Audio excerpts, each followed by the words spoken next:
안녕하십니까, 가공샐러드입니다. 오늘 이제 7회 문제를 해설을 해드려야겠어요. 그런 날이 됐습니다. 7회를 해설해야 되는 날이 왔어요. 자, 그래서 7회 문제를 한번 보고 한번 내용을 해설을 해봅시다. 자, 7회고요 오늘. 자, 일단 문제를 보실까요? 문제를. 자, 그러면 여기 보면 문제가 뭐라고 되어 있냐면, 교수 방법의 선택 기준으로는 흔히 효과성, 효율성, 매력성, 안정성 등이 언급된다. 교육이 단순한 지식의 전달로 끝나는 것이 아니라는 점과 다음에 제시된 여러 교사의 교육과 관련된 견해를 동시에 고려하여 공교육의 개선 방안을 주제로 교수학습이론, 교육평가, 리더십 이론이 어떠한 관련성을 갖는지 서론, 본론, 결론의 구조를 갖추어 논하라, 이렇게 했습니다. 자, 그래서 지금 보시면 여러분이 고려를 하셔야 되는 게 두 가지가 있어요. 첫 번째는 교육이 단순한 지식의 전달로 끝나는 것이 아니라는 점이에요. 이게 뭐예요?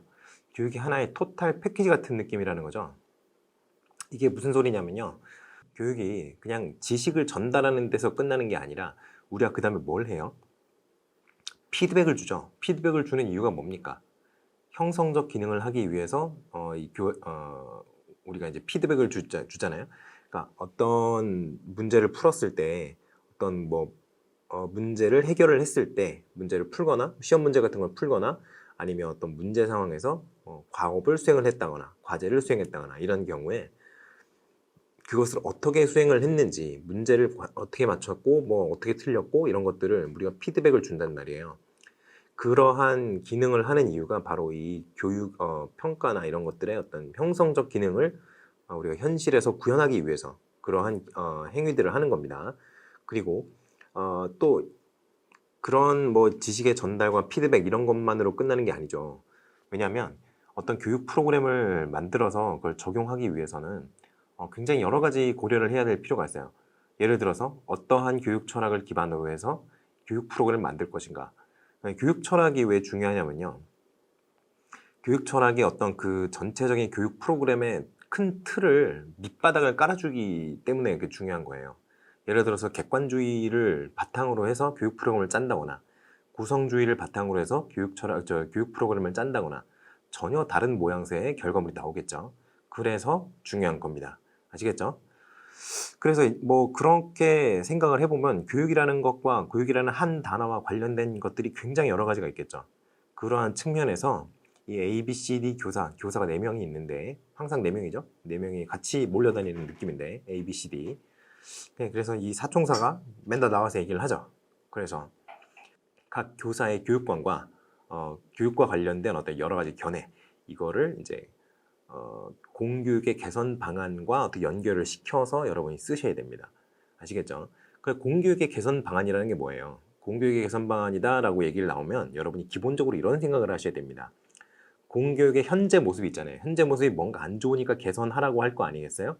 그러니까 그러한 측면에서 어떤 지금의 어떤 그 현재의 어떤 교육과 좀 달라진 그러한 교육을 계획을 하겠다라는 거를 이제 전제를 하시고, 여러분이 이제 어떻게 교육을 바꿀 것인가, 현재 교육의 모습을 어떻게 바꿀 것인가를 염두에 두시고 이제 이 문제를 접근을 하셔야 되겠어요. 그러니까 기본 내용의 틀이 어떻게 되겠어요? 논리의 흐름이. 옛날에는 이렇게 구렸는데 이걸 이렇게 개선을 하면 좀 더 좋아진다. 이런 식으로 내용이 구성이 되어야겠죠. 아시겠죠? 자, 그런 걸 하나 포인트로 잡고 넘어가 봅시다. 자, 그러면 1번부터 볼까요? 1번. 3번부터 볼 수도 있겠지만 1번부터 보는 게 이제 우리의 어떤 마음의 안정을 주죠. 1번부터 차례로 보겠습니다. 자, 논술의 내용을 쭉 16점 이렇게 드렸는데, 자, 1번은 이제 A 교사랑 관련이 있는 거예요. 1번은. 그래서 A 교사가 무슨 얘기를 했는지 한번 슬쩍 훑어보고 넘어갑시다. 일단은 단순 방법암기가 있다는 걸 지적을 해요. 그 어떤 교육 방법으로, 수업 방법으로 단순 반복암기 시키는 그런 선생님들 아직도 계시죠. 근데 이게 교육적으로 큰 효과가 없대요. 이 사람은 이렇게 생각을 하고 있어요. 그래서 A 교사가 주장하는 바로는 수업 내용에 대한 어떤 아동들의 이해도를 높이는 것이 중요하다, 이렇게 얘기를 하고 있습니다. 그래서 이게 왜 중요하냐, 그 뒤에 얘기가 나와요. 자, 이해도를 높이는 게 중요한 이유는 수업 내용을 잘 이해시키려면 본격적인 수업 내용이 제시되기 전에 그 수업 내용과 관련이 깊은 포괄적 내용을 먼저 제공해야 한다. 이렇게 했어요. 이 포괄적 내용을 먼저 제공하면 수업 내용에 대한 이해가 좀 잘 이해가 된다. 뭐 신장된다. 이런 얘기를 하는 거죠. 자, 그래서 이렇게 수업 내용과 관련이 깊은 포괄적 내용을 먼저 제공하면 아이들이 수업 내용을 인지적으로 더 잘 포섭하게 된다. 이런 얘기를 했습니다. 어디선가 많이 들어본 단어가 나오죠. 포섭 이런 단어. 수업 내용과 관련이 깊은 어떤 포괄적 내용 뭐 이런 거 어디선가 본 듯한 여러분의 그 뇌 한 구석을 갈구는 그런 표현이죠. 자, 그래서 그런 표현이 나왔습니다. 그리고 또한 수업 중에는 아이들이 원래부터 알던 것과 원래부터 알던 거예요. 어디선가 많이 들어본 개념이죠. 그죠, 이것도. 그리고 수업 시간에 새로 제시되는 내용이 서로 의미 있게 연결될 수 있도록 지도해야 한다. 이런 얘기를 했습니다. 자, 이게 뭘까요, 여러분? 그렇죠. 이게 바로 오수벨의 유의미 학습과 관련된 내용입니다. 유의미 학습과 관련된 내용이에요. 그래서 문제가 뭐냐면 동그라미 1번과 관련 있는 오수벨의 교수학습 이론 명칭을 쓰라 그랬어요. 이 명칭이 뭐예요? 유의미 학습 이론, 유의미 학습 또는 유의미 수용 학습이라고 하죠. 그래서 그거를 쓰셔야 되고요, 일단. 그리고 또 뭘 쓰셔야 되냐? 그 유의미 학습에서 학습을 어떤 여러 가지로 이제 클래시피케이션을 하는 것 같아요. 여러 가지 분류를 나누는 것 같아요. 근데 분류를 할 때 그냥 자기 멋대로 내가 듣기 좋은 식으로 나누는 게 아니라 어떤 기준을 가지고 나눌 거 아니에요. 그러니까 그 학습을 분류하는 기준이 뭐냐라고 물어봤어요. 그걸 쓰셔야겠죠. 무엇에 따라서 뭐 어떻게 나눈다. 또 무엇에 따라서 어떻게 나눈다. 뭐 이런 식으로 나누겠죠. 그 기준을 일단 쓰라고 했습니다. 그리고 브루너의 발견학습과 오수벨의 유의미 수용학습이 어떻게 다른지 그 차이점을 두 가지 써라 이런 식으로 말씀을 했습니다. 물어봤습니다. 자, 그러면 일단 오수벨의 이제 유의미 학습이라는 거는 이제 명칭이 이제 나왔으니까 그 다음 거부터 이제 나와야겠죠. 자, 그러면 여기 이제 PPT를 한번 보시죠. 이제 유의미 학습, 유의미 수용 학습이라고도 한다. 근데 왜 수용이라고 하느냐? 그러면 발견 학습보다는 수용 학습을 옹호한다라는 측면에서 유의미 학습을 그냥 유의미 수용 학습이라고도 하는 거예요. 아시겠죠? 그러니까 그냥 두 개가 다 인정이 되는 겁니다. 유의미 학습이라고도 하고요. 유의미 수용 학습이라고도 합니다. 그런데 왜 유의미 수용 학습이라고 하는지는 그 뒤에 물어본 게 뭐였죠? 오수벨이 학습이라는 거를 종류를 여러 개를 분류를 했는데 그 분류한 기준을 설명하면 왜 유의미 수용 학습이라고 하는지가 나옵니다. 여기 요 발견학습보다는 수용학습을 옹호한다 이런 거 있잖아요. 이러한 내용이 이 뒤에 분류 기준을 가지고 얘기를 하다 보면 나와요. 자, 한번 봅시다. 자, 유의미 학습의 학습 분류 기준.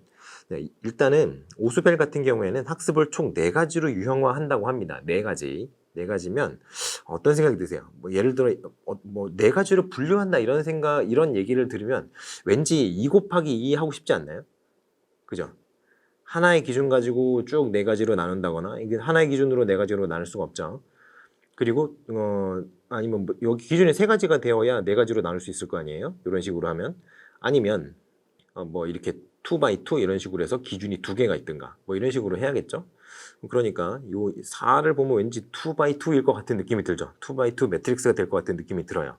자, 그러면 어떻게 나누느냐면 여기 나와 있는 것처럼 일단 첫 번째 기준이 지식의 획득 방식입니다. 지식의 획득 방식. 그래서 발견을 해서 학습을 하느냐, 그래서 디스커버리 러닝이냐, 아니면 수용을 하느냐, 남이 가르쳐 주는 거를 그냥 받아들여서 학습하느냐, 리셉션 러닝이라고 하죠. 그래서 발견 학습과 수용 학습 이렇게 나누는 분류 기준이 하나가 있습니다. 지식의 획득 방식에 따라서 이렇게 나누기 때문에 이 발견 학습과 관련된 내용을 또 뒤에 물어보잖아요. 그래서 이게 왜 중요하냐면 그 학습자의 인지 과정에 대한 어떤 포커스를 맞춘 대표적 이론이 발견 학습이랑 이 유의미 학습이에요. 그래서 이 두 가지를 좀 비교하는 것이 의미가 있습니다. 자, 그래서 일단은 유의미 학습의 분류 기준 첫 번째 거가 지식의 획득 방식이었어요. 그럼 두 번째 건 뭘까요? 두 번째 거는 지식을 인지구조에 통합하는 방식이에요. 인지구조에 통합하는 방식. 인지구조에 통합한다, 이게 뭘까요? 인지구조에 통합한다는 개념이 뭘까요? 그렇죠. 원래 이렇게 어떤 그 지식의 스트럭처가 이렇게 사람 뇌 속에 이렇게 있는 거예요. 사람 이렇게 머리가 있는데 이 머리예요. 사람 머리. 코고 입이네요. 뭐 아카데미 조립상자 같은 느낌이 됐는데 여기 뇌가 있죠. 뇌 안에 어떤 개념들이 이렇게 스트럭처가 이렇게 쌓여 있는 거예요.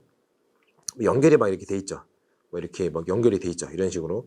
이러한 인지 구조가 원래 있는데 새로운 어떤 개념이 이렇게 들어왔단 말이에요. 그러면 이 개념이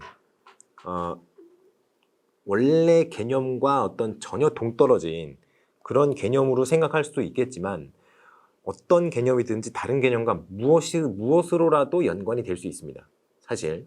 그렇기 때문에 기존에 갖고 있던 인지구조, 이게 뭐예요, 여러분? 스키마라고 하죠, 스키마. 쉐마라고 하는 분들이 있는데요. 아니에요. 스키마입니다. 쉐마라고 하시면 안 돼요. 그렇게 발음하는 거는 말도 안 됩니다. 그래서 쉐마라고 하지 마시고 스키마라고 하십시오. 자, 스키마에 이 새롭게 들어온 지식을 통합하는 방식이 어떻게 내느냐. 그래서 이게 기계식 학습, 기계적 학습. 이게 바로 단순 반복 암기 학습이 바로 기계적 학습이에요. 영어 이제 전공하신 분들, 영어 교육학 전공하신 분들은 이제 요거 좀 익숙하죠. 로트러닝. 그리고 유의미 학습. 요게 바로 오스벨이 얘기했던 유의미 학습이 바로 여기 있는 유의미 학습입니다. 그래서 기계적 학습이냐 유의미 학습이냐 이게 차이가 있는데 문제가 뭐냐면요. 요 유의미 학습이 지금 여기서 얘기하는 오스벨이 얘기하는 제목에 있는 유의미 학습과 완전히 같으냐? 그게 아니에요. 완전히 같지는 않습니다. 어떻게 다르냐면 유의미 하면서 수용하는 학습이어야 된다라고 얘기해서 그래서 유의미 수용 학습이라고 얘기하는 거예요. 자, 이유가 있습니다. 이유가 뭐냐면 일단 여러분이 그 학교에서 수업하는 거 한번 보실까요? 수업하는 거. 그러면 발견학습을 한번 생각을 해보세요.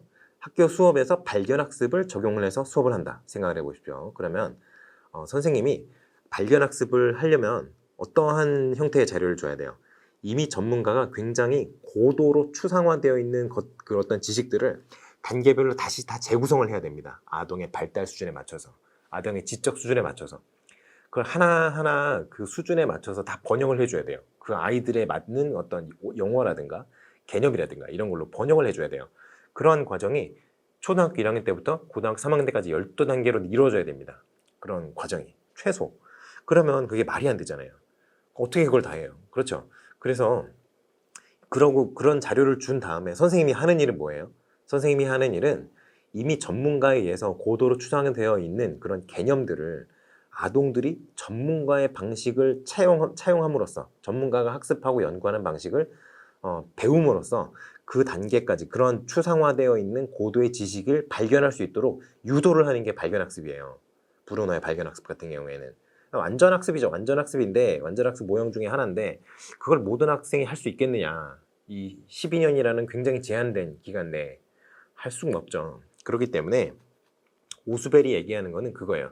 발견학습이 나쁘다는 얘기가 아닙니다. 발견학습이 나쁘다는 얘기가 아니라 좋은데 과연 현실성이 있겠느냐.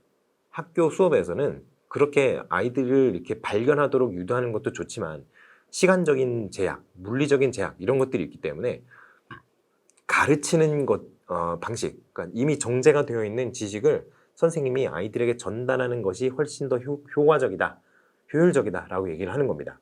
그래서 이 오스벨이 얘기하는 유의미 학습이라는 거는 유의미하면서도 유의미하다는 게 뭐예요? 내용을 이해를 해야 된다는 거잖아요.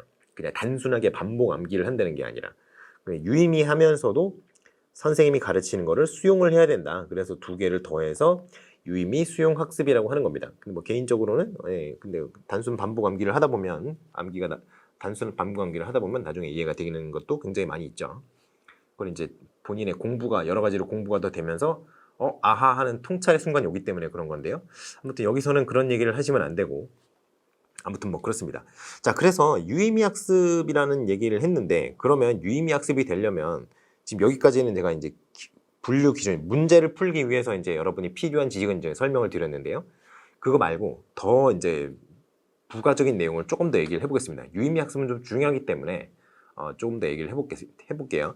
자, 일단 유의미하다는 의미가 이 오스벨의 유의미 학습에서는 학습 내용에 대한 이해를 바탕으로 해야 된다라는 의미로 이제 받아들이시면 돼요. 그리고 수용하는 것, 이것까지 합해서 이제 유의미 학습이라고 하니까 그렇게 받아들이시면 됩니다. 근데 이 유의미라는 단어가 교육학 개론, 이 임용고시 교육학 여기저기에 나와요. 가장 많이 나오는 것, 가장 여러분이 맨 처음에 헷갈리는 부분이 자연 성숙론 있죠. 교육 가능성, 학습 가능성, 뭐 이런 거 얘기할 때. 그래서 자연 성숙론에서는 뭔 얘기를 해요? 자연 성숙론은 일단은 개인의 성장과 발달이 유전적 요인에 의해 결정된다고 보는 거예요. 그러니까 자연 성숙론자 같은 경우에는 이제 인위적인 어떤 준비도, 레디니스의 형성을 가능하다, 불가능하다라고 생각을 해요. 인위적으로 교육하는 게 불가능하다고. 그래서 그 사람들이 이제 조기 교육을 부정하는 이유 중에 이런 게 있습니다.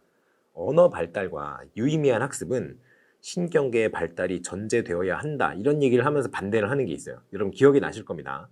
공부를 하셨으니까. 이게 기억이 나실 건데 여기서 이제 유의미한 학습이라는 얘기가 나와요. 그게 오수벨의 유의미 학습이라고 생각하시면 안 됩니다. 이거는 그냥 일반적인 의미에서 그 아이에게 일반적인 의미에서 그 아이에게 유의미한, 그러니까 뭐 그 아이가 그 내용을 학습함으로써 뭔가 의미가 있는 그런 일반적인 의미의 유의미한 거지, 오수벨의 유의미 학습과는 달라요. 한 군데 또 나와요. 이게 어디서 나오느냐 하면 구성주의에서 나옵니다. 구성주의. 우리 구성주의 학습이론 굉장히 많이 알고 있잖아요. 여러 가지 알고 있잖아요. 그런데 구성주의 특징이 있죠. 구성주의 교수학습이론을 보면 특징이 여러 가지가 있어요. 근데 그 중에 지식구조에 대한 얘기를 하는 게 있습니다. 구성주의에서 바라보는 지식이란 어떤 것인가, 이거를 바라보는 얘기를 하면서 어떤 얘기를 하냐면 모든 개인이 그 경험을 통해서 스스로 구성한 지식이 유의미하다, 이런 식으로 얘기하면서 유의미학습이라는 얘기를 해요. 거기서 학습이라는 거는 개인의 어떤 경험을 바탕으로 해서 능동적으로 지적 구조를 생성하고 구성하는 것이다, 이런 식으로 얘기를 하죠. 구성주의에서는. 그래서 학습자 개인은 학습을 통해서 어떤 세계에 대한, 그 학습자를 둘러싸고 있는 그 세계적 월드, 세계에 대한 어떤 견해를 이제 구성한다라고 얘기를 합니다. 그래서 여기서의 그 유의미하다는 거는 지금 여기서 아까 방금 전에 제가 이제 그 자연성숙론 얘기할 때 그 유의미 있잖아요. 그 유의미랑 같은 거예요. 학습자 개개인에게 그냥 의미가 있다라는 뜻이 여기서 지금 문제에서 요구하는 오수벨의 유의미 학습과 같은 그런 유의미로 받아들이시면 안 됩니다. 그냥 일반적인 의미에서 유의미하다, 이런 식으로 얘기를 하는 거예요. 그러니까 그런 점은 여러분이 좀 참고를 하셔야겠습니다. 자, 그러면 유의미 학습이 되려면 여러 가지 조건이 있잖아요. 조건을 한번 얘기를 해볼까요? 이거는 이제 문제를 푸는 데는 필요가 없는 내용이나 여러분이 실전에서 좀 접할 수 있는, 문제로 출제될 수 있는 부분이기 때문에 제가 한번 얘기를 해보겠습니다. 자, 그러면 여러분 프린트물을 한번 보실까요? 프린트물을 보시면 이런 게 나와요. 학습이 유의미 학습이기 위한 조건. 보시면 학습 과제 차원에서는 실사성과 구속성이 있다고 얘기를 해요. 구속성이 있어야 학습 과제가 됩니다. 그리고 학습자 차원에서는 관련 정착 의미와 유의미한 학습 태세가 있어야 된다고요. 그래서 총 이 네 가지 조건이 구비가 되어 있어야, 이 네 가지 조건을 만족해야 예를 들어 이게 쉽게 말해서 이게 true라는 거죠. false가 되면 안 됩니다. true인데요. 이 네 가지 조건이 다 있어야, 이 네 가지 조건이 다 있어야 유의미 학습이다 라고 얘기할 수 있다는 그런 얘기입니다. 그래서 유의미 학습 과제, 이 두 가지 조건을 만족하면 학습 과제가 유의미 학습 과제가 되면서 논리적 유의미성을 띠게 돼요. 자, 그러면 유의미 학습 과제가 뭐냐? 그러면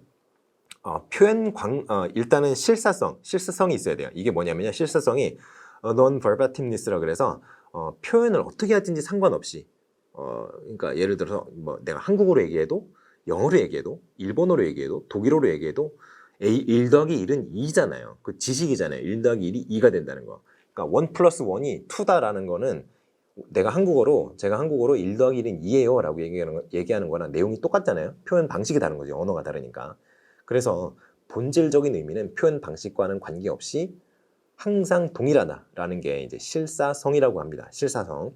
그리고 그 개념이나 법칙이라는 게 1 더하기 1이, 오늘의 1 더하기 1이 2였는데요. 내일은 1 더하기 1이 3이 될 수 없잖아요. 1 더하기 1은 내일도 2고요. 모레도 2고, 100년 뒤에도 2고요. 100만 년 뒤에도 2일 겁니다, 아마. 그래서 그러한 개념이 시간이 오래 지난다고 하더라도 시간의 변화라든가 문화적인 어떤 배경 차이라든가 이런 여러 가지 조건이 변화한다고 하더라도 그럼에도 불구하고 쭉 유지되는 성질, 그 지식이 그게 바로 구속성이라고 해요. 그래서 이 실사성과 구속성을 갖추고 있는 학습 과제는 유의미 학습 과제라고 합니다. 그 유의미 학습 과제는 논리적 유의미성을 가지고 있어요. 그런데 이제 학습자 차원을 좀 봅시다. 학습자. 관련 정착 의미가 있어야 된다고 얘기를 해요. 이게 렐러번트 앵커링 아이디어라 그래서 관련 정착 의미라는 게 있는데 이게 뭐냐면요. 학습자가 이미 갖고 있는 인지구조, 그러니까 스키마죠. 스키마 안에 어떤 새로운 명제, 이 학습자가 새로운 개념을 접한 거예요. 새로운 명제와 어떤 유의미한 연관성이 있는 표상, 그게 있다면 관련 정착 의미라고 합니다. 그러니까 뭐냐면 배경 지식이 있는 거예요, 한마디로. 새로운 거를 수업 시간에 딱 접했어요. 1 더하기 1은 2라는 거를 내가 알고 있는 상태인데 수업 시간에 1 더하기 2를 배운 거예요. 그러면 1 더하기 1만 이제까지 접했지만 더하기라는 개념 자체가 스키마에 있으니까 1 더하기 2도 계산할 수 있을 거 아닙니까? 그러면 더하기라는 개념을 이해하고 있는 그 상태, 더하기에 대한 어떤 표상, 이것이 바로 1 더하기 2가 3이라는 학습을 하기 위한 관련 정착 의미로 작동을 하는 거예요. 아시겠죠? 그런데 문제는 관련 정착 의미가 없는 경우입니다. 없는 경우. 자, 더하기를 배우고 나서 곱하기를 배운다고 제가 누누이 말씀을 드리는데 곱하기를 배우게 됐어요. 수업 시간에. 그런데 이 친구가 더하기가 없는 거예요. 머릿속에. 더하기라는 개념이 없어. 그러면 관련 정착 의미가 없는 거잖아요. 그러면 선생님이 어떻게 해야 되겠어요? 이 관련 정착 의미가 아이가 없는데 그러면 관련 정착 의미를 선생님이 대신 그 비슷한 걸 만들어줘야 될 거 아니에요. 그렇죠? 이거 없으면 이 더하기를 이해를 못하면 곱하기를 이해를 할 수가 없는데 더하기를 몰라요 지금. 그럼 더하기를 알려줘야 될 거 아닙니까? 그렇게 선생님이 알려주는 거 있죠. 관련 정착 의미가 없을 때 선생님이 알려주는 거. 그게 바로 선행 조직자라는 거예요. 그래서 이제 어드밴스 오거나이저인데 제가 학부생 때 한참 전인데요. 학부생 때 이 어드밴스드 오거나이저로 제가 잘못 알고 있어가지고 어드밴스드 오거나이저라고 썼다가 원래 이제 어드밴스니까 이렇게 하고 끝내야 될 거 아니에요. 근데 제가 그 잘못 봐가지고 어드밴스드라고 썼단 말이에요. 그래서 이걸 시험 문제를 틀리고 굉장히 많이 슬펐던 그런 기억이 납니다. 그래서 아무튼 이 어드밴스 오거나이저인데 어드밴스드 아니에요. 어드밴스 오거나이저인데 이 선행 조직자라는 거는 여기 있는 관련 정착 의미가 없을 때 선생님이 주는 어떤 언어적인 자료, 교수적인 자료인데 이게 대체로 어떤 추상성과 포괄성이 큰 개론적 수준의 설명인 경우가 굉장히 많습니다. 그래서 수업의 도입 자료라고 생각하시면 돼요. 그래서 언어적인 설명인데요. 그래서 선행 조직자 같은 경우에는 크게 종류가 2가지가 있어요. 설명 조직자랑 비교 조직자가 있어요. 그게 뭐냐면 설명 조직자 같은 경우에는 수업 시간에 새로 배운 개념이 있잖아요. 근데 새로 배운 개념이 그 학습자가 원래 갖고 있는 스키마와 별로 친분 관계가 없어요. 별로 관계성이 크지 않다는 거예요. 그런 경우에는 선생님이 제공하는 어떤 그 학습자의 원래 기존 스키마와 새로이 배우는 개념 간의 어떤 연결 관계를 좀 더 공고하게 만들어줄 수 있는 그런 개념적인 근거예요. 그러니까 주로 이제 연결고리를 좀 더 강화해주는 그런 거죠. 그래서 이게 점진적 분화의 원리를 따라서 제시한다 이런 얘기를 합니다. 그리고 비교 조직자라는 게 있어요. 비교 조직자. 이거는 상대적으로 친숙한 과제예요. 그러니까 더하기랑 곱하기를 이제 알고 있어요. 그러면 더하기랑 곱하기를 알고 있으면 우리가 빼기 나누기도 알 수 있을 거 아니에요. 그래서 이제 빼기 나누기 이런 걸 하는데 이런 거를 배우기 위해서 이제 선생님이 근데 이제 뭐라 그래야 되냐, 이 더하기를 알고 곱하기를 모른다고 합시다. 근데 이제 우리가 학습을 해야 되는 거는 빼기랑 나누기예요. 그러면 요거를 몰라요 지금. 그런데 더하기는 알잖아요. 그러면 더하기 빼기 나누기를 지금 한꺼번에 엮어주는 사칙 연산이라는 개념이 있는데 여기 곱하기라는 게 들어가는 거죠.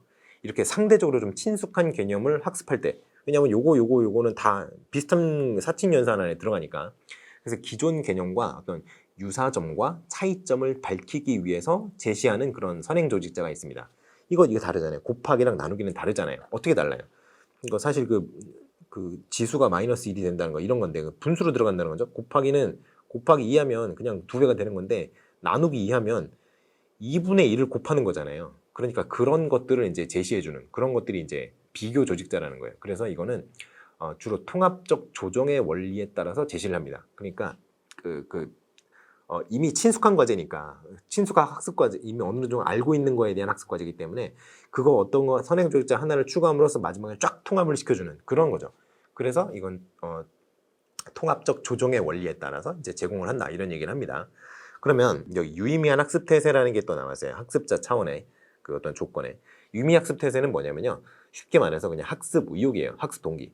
그래서 여기 이제 차례차례 이렇게 돼 있죠. 차례차례. 보시면 학습 과제가 실사성과 구속성을 갖고 있을 때 논리적 유의미성을 띠게 되면서 유의미 학습 과제가 된다 그랬어요. 그래서 유의미 학습 과제가 있는데 학습자가 관련 정착 의미가 있어요. 뭐 없을 경우에는 선생님이 만들어준다 그랬죠. 그 만들어준 게 뭐라고요? 선행 조직자라고요. 그래서 관련 정착 의미 또는 선행 조직자 이렇게 있어요. 그러면 이 두 가지가 갖춰진다면 학습 과제와 이 관련 정착 의미가 동시에 존재하는 경우 그때는 이제 잠재적 유의미성이라 그럽니다. 이게 왜 잠재적 유의미성이라 그랬냐면요. 아직 학습이 다 이루어지지 않아서 앞으로 학습자에게 유의미해질 것이지만 아직은 학습이 안 됐으니까 잠재적으로 유의미성이 있다라고 해서 잠재적 유의미성이라고 합니다. 아시겠죠? 그런데 학습자가 공부를 하고 싶은 열망까지 있어요. 그러면 애가 공부를 하겠죠? 그러면 잠재적인 상태로 남아있었던 유의미성이 애가 공부를 하니까 이제 익힐 거 아니에요. 공부를 해서 이제 그거를 개념을 이해하고 활용을 할 수 있게 될 거 아니에요. 그러면 잠재적이에요? 아니면 실제적이에요? 실제적인 유의미성이 생기죠. 그게 바로 심리적 유의미성이라고 합니다. 아시겠죠? 그래서 이 차례차례 어떤 조건들이 하나씩 갖춰지면서 이렇게 유의미성의 단계가 논리적 유의미성, 잠재적 유의미성, 그리고 심리적 유의미성 이렇게 단계로 이제 유의미성의 어떤 수준이 올라간다는 거예요. 그리고 심리적 유의미성의 단계에 도달한다면 그때 학습이 일어났다라고 얘기를 한다는 겁니다. 오스베리 유의미 학습에서는.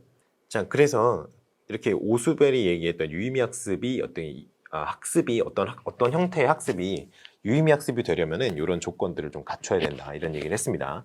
그래서 마지막에 심리적 유의미성 단계까지 도달하면 그때 학습이 일어난다라고 얘기를 하는 거예요.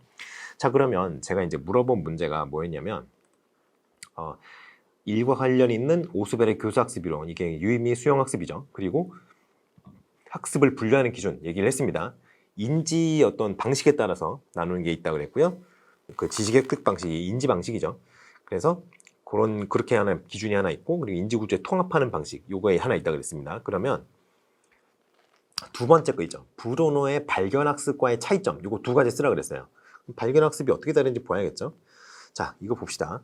일단은 공통점은 있어요. 둘 다. 공통점은 당연히 있습니다. 왜냐하면 둘 다 인지심리학에 기반을 두고 있는 어떤 이론들이기 때문에 굉장히 비슷한 면모가 없지는 않아요. 있습니다. 왜냐하면 인지가 어떻게 하느냐 학생이 학습 과제에 대해서 어떻게 인지를 하느냐에 대해서 이제 여러 가지 이론이 있으니까 그 이론을 바탕으로 한다. 이런 점은 그냥 크게 봐서는 이제 뭐 공통점이죠. 그런데 차이점이 굉장히 많아요. 왜냐하면 이게 접근 방법의 차이가 있기 때문에 교수학습에 대해서 개념도 좀 다르고요.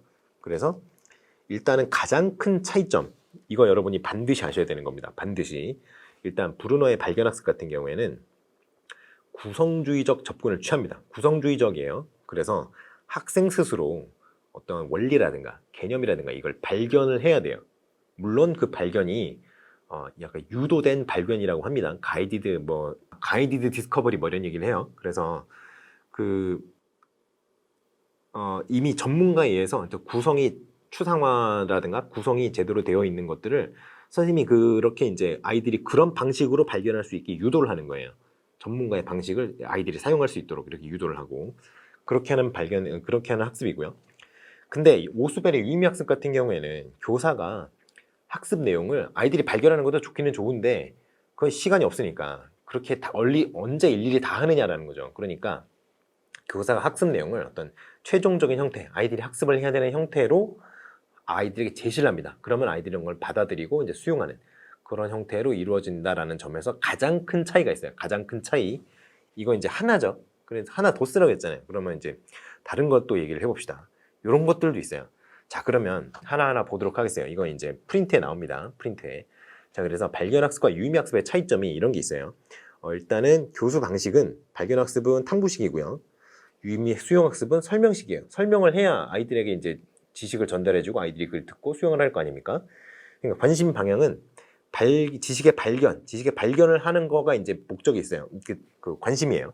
그 발견학습은. 그리고 원리를 이해하는 겁니다. 원리가 어떤 지식이 내포하고 있는 원리도 들어가는데요. 그거 말고도 지식을 발견하는 방법이잖아요. 지식을 발견하는 그 원리, 그거에 대한 그 이해도 이제 굉장히 관심을 많이 가져요.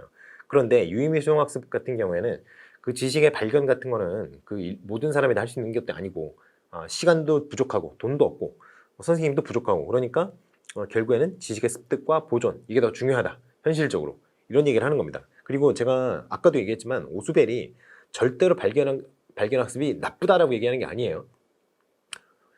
브루너의 발견학습 좋다는 거 오수벨도 알고 있습니다. 알고 있는데 현실적으로 현실 세계에서 그런 것들을 구현하기는 쉽지 않지 않겠느냐 이런 식으로 얘기를 하는 거죠. 그래서 학습 결과는 발견. 이게 발견이 어떤 발견이라고요? 가이디드 디스커버리예요. 가이디드 디스커버리. 그리고 이해. 이해는 뭐 원리에 대한 이해도 있고요. 그리고 어떤 그 발견하는 방법론에 대한 이해도 있고요. 그런데 유의미 수용학습 같은 경우에는 포섭과 수용입니다. 포섭이 유의미 아까 제가 두 번째 그 분류 기준 그쪽의 내용이고요. 수용 이거는 이제 첫 번째 그 분류 기준에 나오는 그 내용이에요. 학습 목표는 지식의 전이가 이제 목표입니다. 발견학습 같은 경우에는 발견은 되는데 발견을 하는데 누가 이미 발견한 거예요? 이미 전문가가 뭐 몇백 년 전에 막 이렇게 발견해 놓은 거예요. 그거를 그냥 전이를 하는데 그 방식이 그냥 아이가 발견할 수 있도록 아이가 유레카 모먼트를 계속 느낄 수 있도록 하는 게 발견학습이란 말이에요. 그런데 유의미 수용학습 같은 경우에는 그게 아니죠. 굳이 뭐 발견할 필요 있냐? 모든 지식을 발견할 필요가 있는 게 아니잖아요. 그러니까 지식을 내용을 가르치고 그냥 그걸 장기 기억에 저장하는 타지가 중요하다 이런 식으로 얘기를 하는 거죠. 학습 활동 같은 경우에도 이제 가설 형성과 검증. 그러니까 제가 말씀드린 것처럼 아이들이 전문가의 어떤 연구 방법, 전문가가 이제 공부하는 방법을 익혀서 그거를 이제 실제로 구현을 할 수 있도록 그런 식으로 하는 그 방법을 사용을 해요. 가설 형성 검증. 이거는 근데 솔직히 좀 에바죠. 왜냐면 모든 아이들이 가설을 만들 수 있는 게 아니죠. 정작 뭐 여러분들도 뭐 그렇게 가설 잘 못 만들 거 아니에요. 저도 뭐 그런데. 그러니까 당연히 가설 형성이라는 게 굉장히 어려워요. 그런데 검증은 또 어떻습니까? 검증하려면 굉장히 많은 자료를 찾아봐야 되죠. 굉장히 어려운 작업이에요. 그러니까 가설 형성과 검증 일단 학습 활동에 포함이 되어 있으나 이거를 다 아이들이 스스로 하기에는 너무 어려우니까 그러니까 선생님이 유도를 한다는 거죠. 그래서 유도된 발견이라고 얘기를 하는 겁니다. 아시겠죠? 근데 유의미 수용학습 같은 경우에는 법표를 이미 알려줘요. 알려줍니다. 그 알려준 법칙이 있으니까 그거를 적용을 해보는 게 끝이에요. 그러니까 한마디로 그 약간 그냥 응용학문 하는 느낌이죠. 이쪽이 순수학문이라고 한다면 발견학습이 순수학문이라고 한다면 유의미 수용학습 같은 경우에는 이제 응용학문 하는 그런 느낌이죠. 약간 법칙을 적용하고 그 법칙을 적용하는 방법을 또 연습하는 뭐 그런 활동이 주가 됩니다.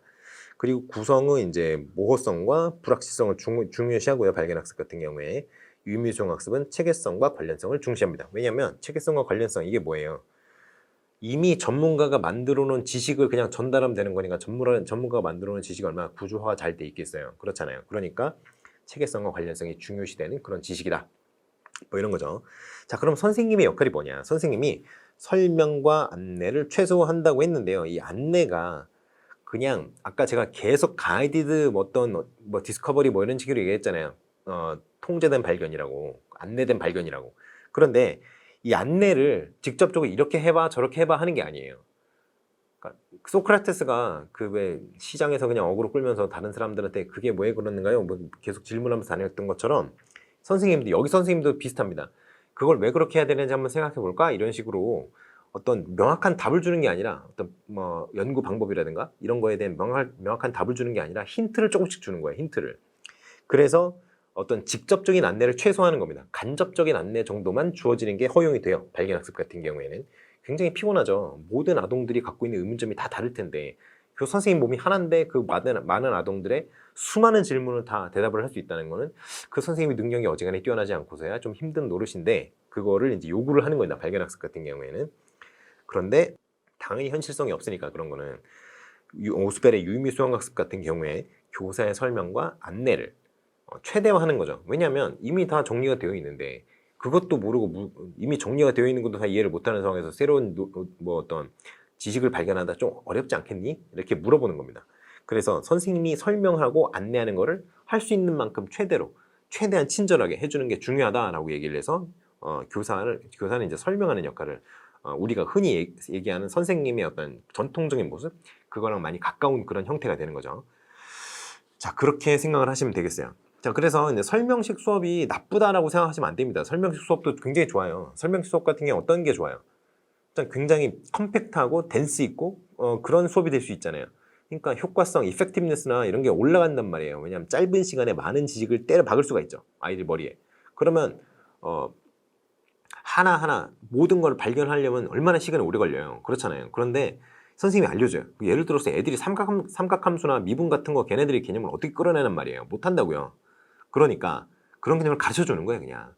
그게 이제 선생님의 역할이고 굉장히 그게 잘만 이루어진다면 교수 방법만 좋다면 아이들이 빡빡 이해를 할 수 있죠. 여러분 수능 때 이제 유명한 EBS 강사나 수능 같은 경우 현우진 강사 이런 사람도 있잖아요. 얼마나 잘 가르칩니까? 그러니까 일타 강사라고 하는 거죠. 그런 사람들 강의를 들으면서 굉장히 효과 높은 어떤 수업을 듣지 않았어요? 굉장히 잘 가르쳐 주니까. 그렇죠? 그런 식으로 이제 설명식 강의가 나쁜 것만은 아니다라는 거죠. 그런데 우리 교육학에서는 그 설명식 수업이라든가 이제 좀 전통적인 방식을 되게 터부시하는 경향이 있는데 전통적인 어떤 방식이 나쁜 것만 아닙니다. 그것도 좋은 게 꽤 상당히 많이 있어요. 아시겠죠?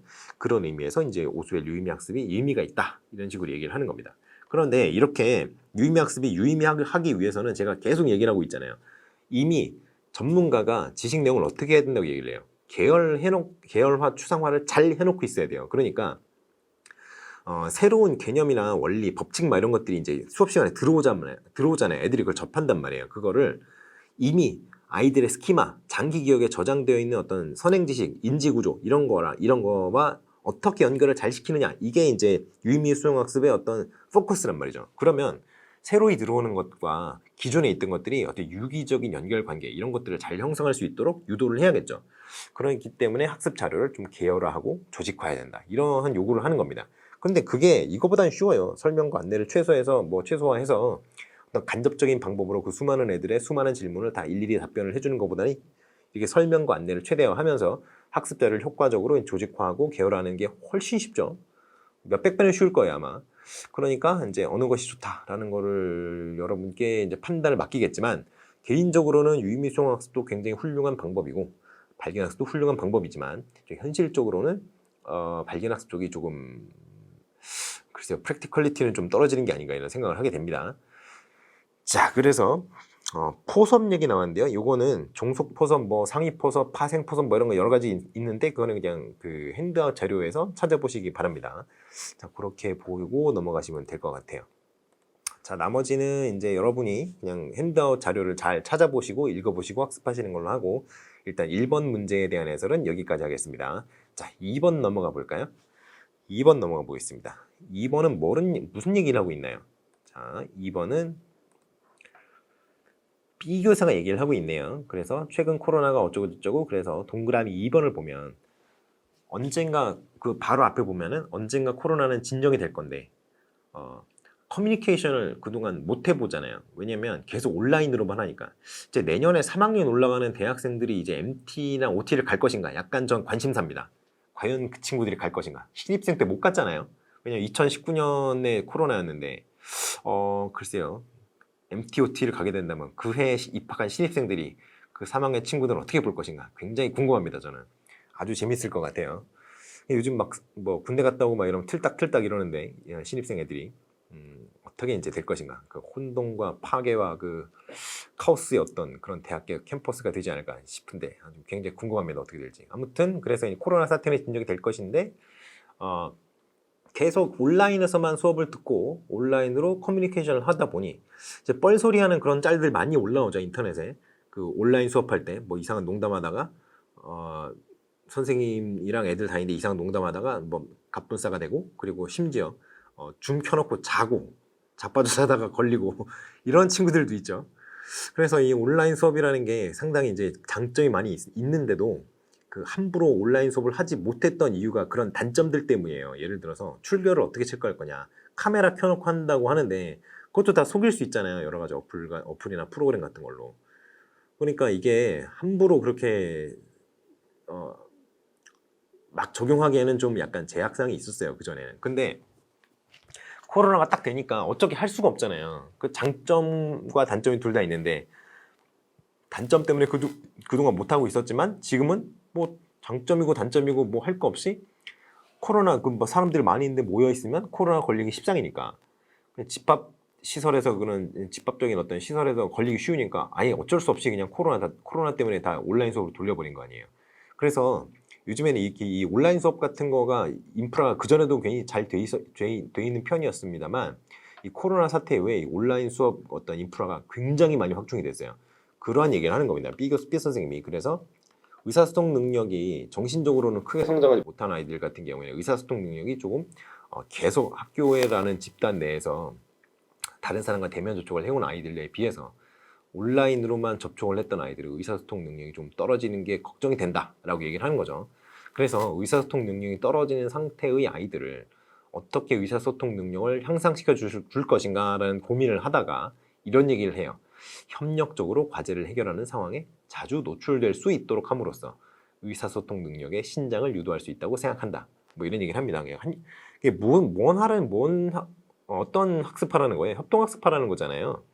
그런데 협동학습이 전통적 소집단 학습과 같은 형태가 되어서는 안 될 것이다 이런 얘기를 합니다. 전통적 소집단 학습 이게 뭐예요? 협력학습이죠. 협력학습.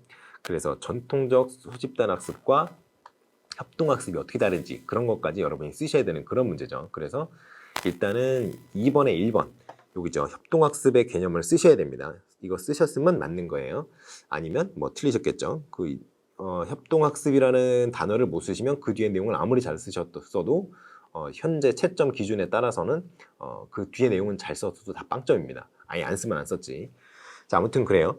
협동학습을 제가 예전에도 한번 말씀을 드렸는데 정의를 이렇게 하면 됩니다. 이게 제일 완벽한 정의예요. 복수의 이질적 학습자가 왜 이질적이라고 해요? 학습자 특성이 다 다르기 때문이에요. 저랑 여러분이 다르고요. 여러분이랑 여러분 절친이 다르고요. 다 다릅니다. 어떠한 형태의 자료에 더 민감한지, 어떠한 형태의 자료에 더 민감한지, 어떠한 자료를 더 선호하는지, 뭐 같이 모여서 그룹 스터디를 하는 걸 더 좋아하는지, 혼자 학습하는 걸 더 좋아하는지, 학습자의 어떤 유형이라는 게 다 다르죠. 그렇기 때문에 이질적이라고 하는 거예요. 심지어 그 선수학습 수준이라든가 지능 수준이라든가 이런 것도 다 다르죠. 다 다릅니다, 학습자들은. 그래서 이질적 학습자라고 하는 거고요. 공동 목표를 달성하기 위해서 집단을 이루고 당의 집단 내에서 역할을 분담하고 역할 분담이 이제 회사에서의 협력 프로그램 하는 건 비슷하죠. 예를 들어서 어떤 사람이 PM을 하고 있으면 어떤 사람은 뭐 회계를 담당하고 어떤 사람 행정 업무 중에 또 뭐 비품 관리 이런 거 담당을 한다든가 뭐 여러 가지 그런 식으로 이제 그룹 내에서 필요한 것들이 있을 거예요. 뭐 서기가 있을 수 있고요. 어떤 조사하는 사람이 있을 수 있고 조사한 자료에 어떤 분석을 담당하는 사람이 있을 수 있고 여러 가지가 있죠. 그래서 이제 역할을 분담하고요. 그리고 역할을 분담을 했잖아요. 그러면 그 그룹 내에서 정해진 역할, 서로 합의가 있으니까 역할이 나눠졌겠죠. 그 역할을 수행하는 형태의 학습이 바로 협동학습입니다. 이게 이렇게 쓰면 100점이에요, 100점. 협동학습의 개념은 100점입니다. 그런데 이거를 다 기억하기 쉽지 않은 분들은 이렇게 외우셔도 돼요. 학습자 간의 협력적 상호작용을 촉진하기 위해서 집단 보상과 협동 기술을 강조하는 학습. 이렇게 해도 되는데 문제가 뭐냐면요. 집단 보상과 협동 기술을 물어볼 수 있단 말이에요. 그 문제에서. 그런데 답안에 집단 보상이 뭔지, 협동 기술이 뭔지 이걸 쓰셔야 되는데 여기 먼저 나와버리면 그 뒤에 이어서 붙이기가 좀 쉽지가 않죠. 그래서 저는 이렇게 쓰는 거를 권하는 편입니다. 이렇게 쓰는 걸 권하는 편이에요. 왜냐하면 여기 집단 보상과 협동 기술이라는 단어가 들어버리니까 그 이후에 만약에 이걸 물어봤다면 또 쓰기가 좀 애매해요. 동어 반복같이 느껴지고. 그래서 둘 다 알아두시는 건 나쁘지 않은데 저는 이제 위에 거로 알아주시는 걸 좀 추천을 드리는 바입니다. 아시겠죠? 자, 교수학습 방법의 개념은 여기 나왔어요, 이제. 그리고 3에서 언급한 교수학습 방법과의 공통점 한 가지라고 그랬어요. 3이 뭐예요? 전통적 소집단 학습. 제가 협력학습이라고 했죠. 협력학습. 협력학습과 협동학습이 어떠한 공통점이 있는지 이걸 먼저 쓰시고 그리고 차이점을 2가지를 쓰라 그랬어요. 뭐 공통점이 별로 많지 않다는 얘기죠. 자, 그러면 어떻게 다른지 한번 봅시다. 일단은 협동학습과 협력학습이 어떻게 다른지, 어떻게 똑같은지 생각을 해보시면 뭐 별로 크게 이제 공통되는 건 없어요, 사실. 왜냐면 협력학습 같은 경우에는 그냥 모여서 한다는 거지. 집단에서 어떤 그룹 내에서 어떤 학습자가 이제 역할을 나누고 뭐 이런 게 없어요. 그냥 어떤 공통된 목적이 있다는 건 똑같아요. 그리고 그 목적을 추구하는 건 똑같아.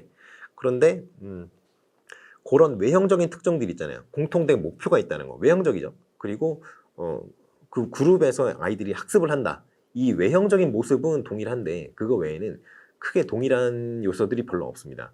그게 왜 그러냐면 이러한 차이 때문에 그래요. 뭐 상호 의존성이라든가 개별 책무성이라든가 책임이라든가 이런 거에 대한 어떤 강조 이런 게 협력학습 이게 협력학습인데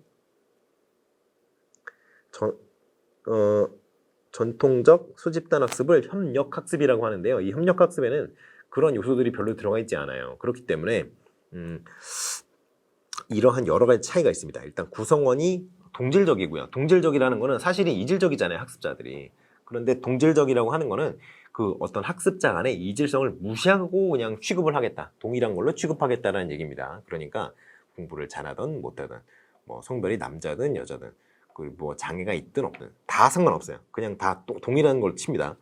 그런데 이질적으로 봐요. 협동학습 같은 경우는 애들이 다 다르지 당연한 거 아니냐? 라고 물어보는 거죠. 그러니까 이질적 학습자들이 모여서 하는 거라고 생각하는 거고요. 전통적 소집단 학습 같은 경우에는 뭐 애들이 다르든 말든 거 신경 자체를 안 쓰는 거죠. 그냥 동질적으로 가정을 하고 진행을 합니다. 리더는 협동학습 같은 경우에는 어떤 공유된 리더십, 너도 리더고 나도 리더고 왜요? 그 맡은 직무가 다르잖아요. 직무가 다르니까 그 직무를 담당하는 사람은 다른 사람이 그 직무를 담당하지 않으니까 그 직무에 자기 직무에 대해서는 리더십이 있는 거잖아요. 그런 얘기를 하는 거예요. 그리고 여기서 전통적 소집단 학습 같은 경우에는 직무를 나누지 않아요. 맡은 임무가 동일하다는 말이죠. 그러니까 한 사람이 리더가 됩니다. 목소리 큰 놈이나 공부 잘하는 놈이나 이런 애들이 리더가 돼요. 그리고 교사는 집단 내부에서 그 집단의 구성원들이 어떤 역할을 수행하고 있는지 관심이 없어요. 그냥 모여서 하는구나, 잘하는구나 이러고 넘어가는 거죠. 그런데 협동학습 같은 경우에는 그 어떤 집단 내에서의 아이들의 역할이라든가 아이들의 어떤 학습 진행 상태라든가 이런 것들에 대해서 계속 관찰을 하고 뭐 질문 있으면 물어보렴 이렇게 따뜻한 말도 좀 해주고요. 이런 식으로 관찰과 개입을 계속하죠. 그리고 이제 여기 제가 박스를 진하게 쳐놓은 부분이 나오는데요. 이게 바로 특히 이 부분이요. 이 부분. 이 앞에 그 회색으로 되어 있는 부분이 있죠? 이 부분이 굉장히 중요한 내용입니다. 왜냐하면 이 테두리 안에 있는 이 부분은 이 피처들을 강화를 하면 협동학습이 갖고 있는 어떤 여러 가지 단점을 굉장히 극복할 수 있는데 도움이 돼요.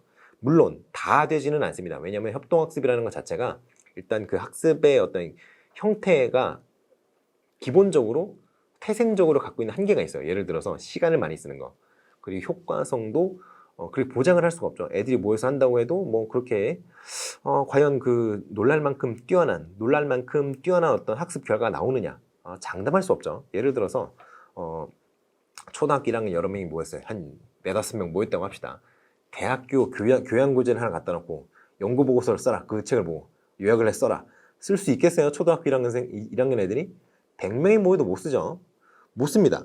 그러니까 과업의 난이도가 너무 높아버리면 그 어떤 조직 구성원의 능력이 모두 다 안 되는 경우에는 어떻게 할 수가 없잖아요. 그렇기 때문에 이게 모두 다 해결되는 건 아니에요. 단점이. 그런데 많이 해결된다. 일단은 긍정적 상호 의존성, 개별 책무성, 책임 뭐 이런 것들 이거 뭐 부임승차자라든가 뭐 호구 효과라고 하면 안 되는데 봉 효과라고 하죠. 호구 효과를 외우시면 안 됩니다. 봉 효과입니다. 봉. 우리가 봉 잡았다 할 때 그 봉 있죠.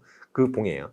호구 효과 이렇게 외우시면 안 되고요. 자꾸 나도 호구 효과라고 얘기를 하고 있는데 사실 호구가 맛이니까 개념상.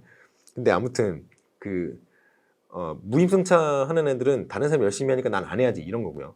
봉 효과라는 거는 그 공부 잘하는 애가 다른 놈이 그렇게 할 거 분명히 아니까 나 안 해 이렇게 되는 거예요. 그러니까 학습이 전체적으로 일어나지 않는 거죠. 뭐 이런 여러 가지 부정적인 어떤 현상들이 일어날 수가 있는데 그러한 단점이 나타난다면 이런 것들을 강화함으로써 협동학습의 어떤 단점을 보완할 수 있다. 이런 차원에서 이건 좀 알아두셔야 돼요. 아시겠죠? 자, 그렇게 해서 이거는 좀 보고 넘어가시면 될 것 같습니다. 자, 그래서 브루너의 발견학습과의 차이점 2가지를 쓰라 그랬는데 대충 이런 거에서 그냥 2가지 쓰시면 돼요. 아시겠죠? 자, 그래서 긍정적 상호 인연성이 뭐 협력학습에는 없고 협동학습에는 있고 뭐 이런 얘기 그냥 쓰시면 됩니다. 그래서 이런 얘기를 쓰시면 되겠어요. 자, 그래서 2번까지 이제 해설이 끝났습니다. 잠시 쉬고 와서 3번부터 강의를 시작하도록 하겠습니다.